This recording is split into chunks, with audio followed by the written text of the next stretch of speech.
Good morning. Our hand today is going to be 9-8 of hearts. We are under the gun and we chose to open. And then we have player 3 bet. So this would be our opening range in early position. We do have a couple of looser players. This guy only have 9 hands. We've got about 100 for him. And again, only about 10 hands. We're short-handed. I'm just going to go ahead and play. So out of 65 hands at the table, I've been playing pretty tight. I think the open's fine. And then we get to this guy. I've got 1,000 hands, over 1,000 hands on him. He's playing 11-4-3. He's going to be fairly tight. I kind of assume that if he calls, he's calling with like pocket pairs, suited aces, suited broadways, offsuit broadways, that sort of thing. Maybe about 20% or so. We've got 24% pre-flop call. And then we know he's going to be 3-betting. So his overall 3-bet is 3%, 2%, so 2 out of 111. Again, that could easily be, 3%, if he gets one extra hand. But based on our notes, we know that he has jacks plus, probably ace queen plus, so he's got ace queen off. I assume he would do the same thing with ace queen suited. And so forth. And then his 4-bet range would be queens plus ace king suited. So I do think, when we look at it, we're looking at something like that, which is 4%, which is a little bit higher. We could take off some of these, but I think this is probably maybe wide. That would be a conservative or like a liberal estimate here. So now it comes back to us. Thinking about what we're going to do, I think versus a raise like this, we are probably just going to be always 4-betting aces. I guess again against a guy like this, I would probably just call with ace king since he is so strong, and I think he's going to tell it. I think he's going to reveal the strength of his hand on the turn. I think he's going to probably see that, and then if he missed or if there's like an ace on the board and he checks the turn, I think you could be pretty safe that he does not have the aces. So I kind of think the same thing. I think these aces are definitely going to 4-bet. Ace king, kings, ace queen are going to probably just going to call. And then what else calls? We are in position. So I think we could be justified in calling ranges that look something like this.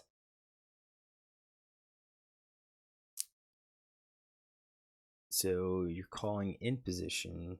Again, you could use these. You could always hit flop trips and then take a stack. But also, as I said, if an ace comes out or if a king comes out and he bets like we expect him to do, c-bet, and then on the turn he checks, I think he probably has that under pair to it, and there's a possibility then that we could pick it up with some of these hands. He is a tight player, and if we wanted to, we could easily just kind of fold all of these hands and say, you know what, it's not worth it. He's going to be just too strong for us, so dump it. So even if we play this, you could see that 8-9 is not in our range. I think this is a bad call for us. This was at the bottom of our open raising range, but I called anyways. And my guess is I probably called thinking that we'll see what comes out on the flop and see what he does on the flop and turn. So at this call, I'm investing at least a flop c-bet or potentially a flop c-bet too, depending on what comes out. So right away, I don't like the call. This should have just been a fold and be done with it. So the flop comes down, Jack 8-2. This is not. I don't think this is a board that favors us. At this point, it should just be a check fold or a fold. So he fires out. He fires out about half a pot. I think he's probably doing this with all of his top pair hands. So over pair plus. I think also his flush draw, like ace king's going to probably do that.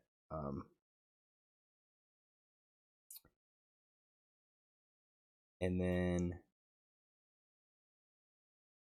probably everything. I think he's gonna probably c bet everything in this case. Um, yeah, I think he c bets everything. As I said, we're investing. We were calling to invest in the c in the uh, calling the c bet. But here, this isn't a board. We needed this to be an ace or a king, ace preferably, because it'll probably allow us to bluff at the ace. So I called, but of all of the hands, I think here we probably call with the set. We could raise, definitely raise with the set. And if we raise with the set, then we're probably also raising with the flush draw as well.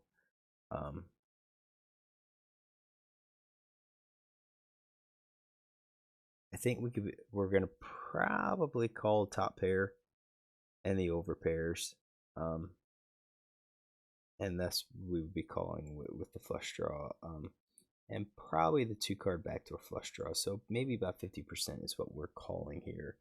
And again, he's got ace king, he's got ace queen in his range. All of those missed, so we could still be ahead with all of those hands. With my actual hand, I don't like calling here. I don't think we should be calling with an 8. Yeah, again, he could have ace king, ace queen, but we shouldn't have ever been in the hand. Queen of diamonds kind of sucks. I think if he bets, we might be able to bluff it at this point, though. I know that he's probably going to be scared. Um, he shouldn't be behind unless he's behind to the diamonds. That's it. And I think a player like this probably is going to be continuing to bet with the flush, but the set and everything else is just going to freeze up. And if I bet, I do think he's going to be calling with the set and the over pair, and probably even the top pair. So, so 97% he's going, and then if I bet, he's playing 65%. So we're dealing with 2/3. So he's only folding about 33% of hands here. Question is, what do I play? So I do bet the flush. So if I bet, which I bet I do, yep, I bet the flush. He calls. I bet the set as well. So I just, we would assume we called the set. We bet the set. I think we bet the 2 pair as well. And we'll have our over pair. I think top pair is a call. I don't think we're betting any of these flush draws. So I think we're just trying to go for some value here. And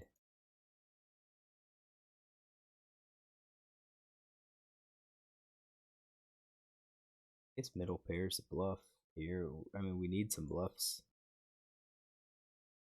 So I guess we're betting about 100% here. So we've got definitely a little bit more value, but with our value, we're not going for 2 streets with these. We're betting here, and then we'll probably just check behind on the river on these. So I don't mind the play. I don't like the hand. I shouldn't have been in this hand. We're going to go back to here and say, yeah, he called with all of those except that ace king. So he folded a third. And then the 7 of diamonds comes out, and that just is even worse at this point, because now like the ace of diamonds or the king of diamonds, he checks. I don't think he's checking the nut flush. I think the second nut he has, he's got all of those. We're behind. I check. We're done with the hand. Should have never have been in this hand. But he shows kings. That's definitely in his range. So that's definitely in his range. Didn't have the diamond. If I bet again, do I think he's gonna? Do I get him to fold? Absolutely not. Um, not a player like this. He's tight. He plays it. He's gonna play all of his overpair, and that's why I think on the turn we're betting our flushes, um, because we know he's gonna call those. And even with the flushes, we're gonna fire again on the river, and we're gonna probably get a stack. So in this situation, I would probably just bet the 55 since it's a little more than half pot, and I bet he would call. Um, but and yeah, and I bet he would call, and that's why I don't think it's worthwhile to try to bluff in this spot because I do think he's gonna call. So what did I go wrong with this hand?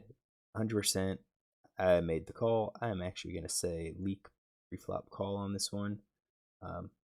Because I should never have been in. I don't mind the raise pre-flop, raise first in, but calling in position against a 3-bet that we know is going to be fairly tight, I just don't like it.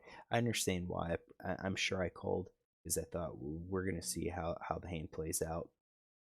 And it would have been great if this was an ace instead of a jack.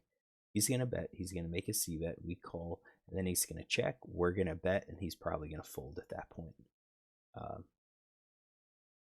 but as it is, that wasn't a jack. So that plan and trying to execute it with a jack high just doesn't work, and that's where I went wrong again. So it shouldn't have been in the hand in the first place. I should have just folded, moved to the next hand, and even when I did play it, I shouldn't have called. I shouldn't have made that call on the flop. It was a bad flop for me to execute or to plan for a future bluff. Actually, not a future bluff, a turn bluff. So hopefully you learn from my mistakes. I'm learning. Can't believe I did this, but I did, and it was a relatively recent one. So it was earlier this year, and again, we work through these, and you try not to make these mistakes, and possibility that I've just been so tight that I was looking for a hand to play, which again isn't an excuse. I shouldn't be doing that, and I should be noticing when that happens. So hopefully you enjoy this hand and you learn from it. If you do, look tomorrow for another.